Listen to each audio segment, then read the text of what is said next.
Hello, hello tout le monde, j'espère que vous allez bien. Aujourd'hui, j'ai tenu à vous partager cette capsule pour aider quelqu'un à changer radicalement sa façon de faire.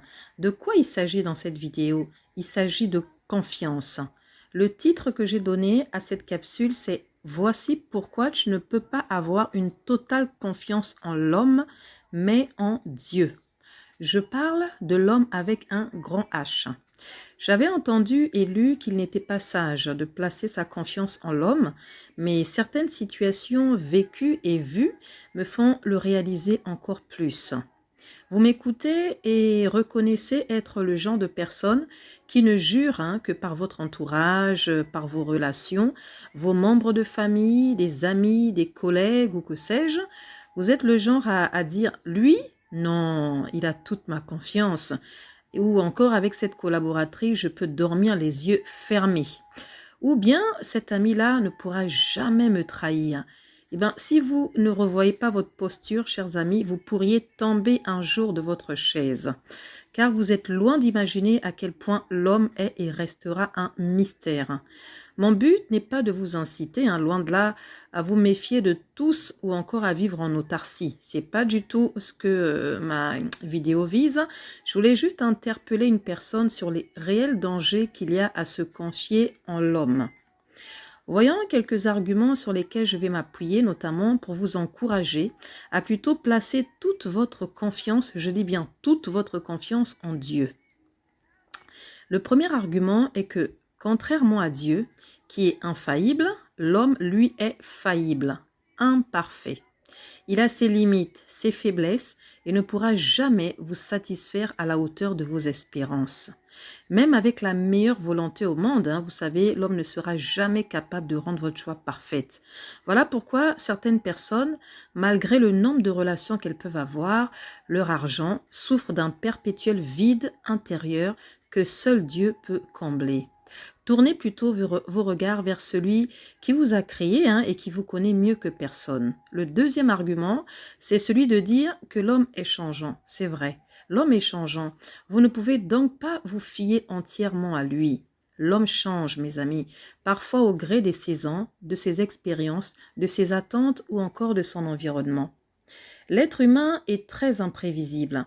Il est capable de vous dire une chose aujourd'hui et demain tout le contraire de la chose.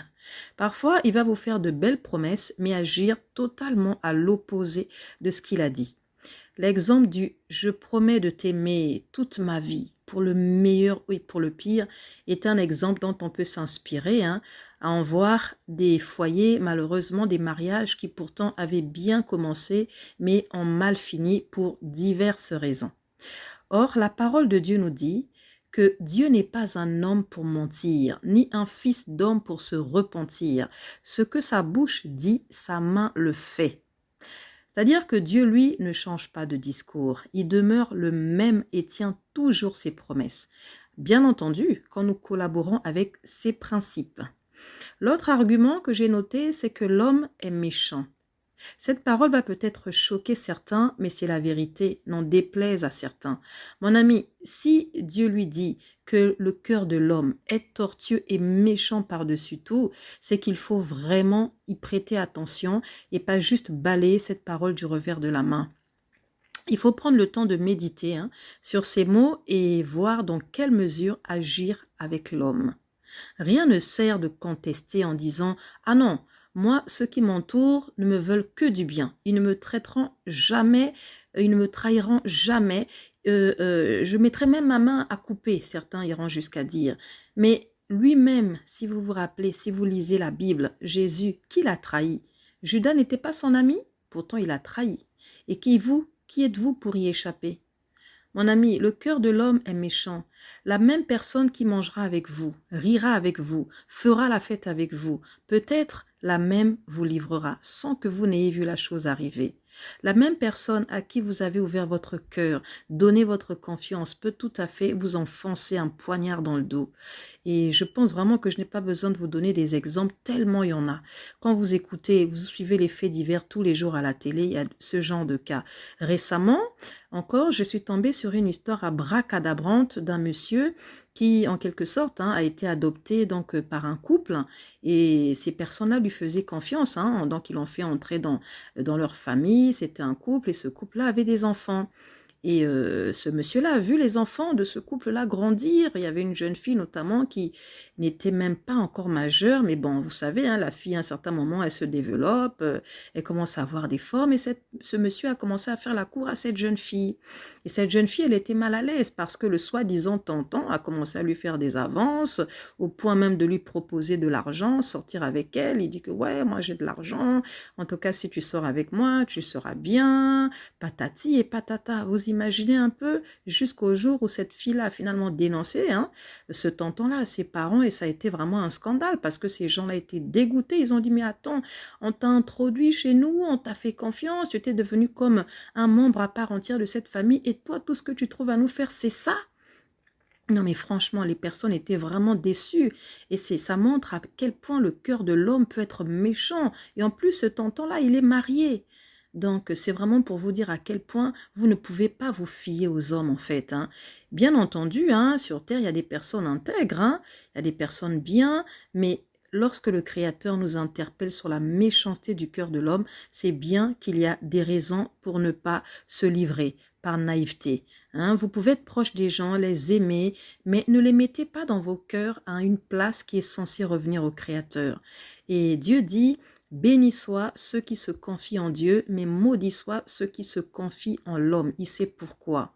Et le quatrième argument que j'ai noté, c'est de voir que l'homme, si vous voyez l'homme comme votre seule issue, cela peut vous amener à vous compromettre, à faire des choses auxquelles vous n'auriez même pas pensé. Pourquoi je le dis ?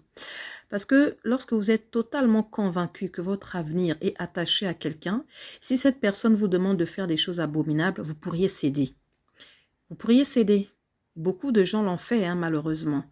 Et sachez que lorsque vous placez votre confiance plutôt, au lieu de la placer dans le Seigneur, vous la placez dans les hommes, vous vous dites qu'il n'y a que telle personne pour me sortir de cette situation, il n'y a que un tel pour m'ouvrir des portes, vous risquez d'être déçu. Vous tomberez de haut et pourrez même devenir amer.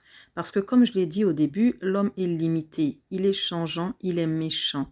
On a vu des personnes dites bons ou bonnes amies entre guillemets, mais se jeter des pots de banane, s'entretuer même, parfois à cause d'un homme ou d'une femme. Combien de fois n'ai-je pas entendu des histoires du genre, il y a une sœur qui a commencé à sortir avec le mari de sa grande sœur et on est devenu même sa femme. Vous imaginez à quel point l'être humain peut être abominable? Ça existe bien, ce genre de situation. Ne soyez donc pas naïfs. Soyez pas naïfs. La parole de Dieu nous dit... Je lève les yeux vers les montagnes, d'où me viendra le secours? Le secours me vient de l'Éternel qui a fait les cieux et la terre. Il faut arrêter de penser que votre promotion viendra d'une personne en particulier, de votre chef, de votre oncle, qui est un grand dirigeant dans telle ou telle institution. Parce que, vous savez... Moi, je pense que votre promotion ne dépend pas des hommes, elle dépend de Dieu d'abord, parce que c'est lui qui incline le cœur des hommes en votre faveur. Chaque fois que quelqu'un pose un acte de bienveillance envers vous, c'est d'abord parce que Dieu a incliné le cœur de cette personne.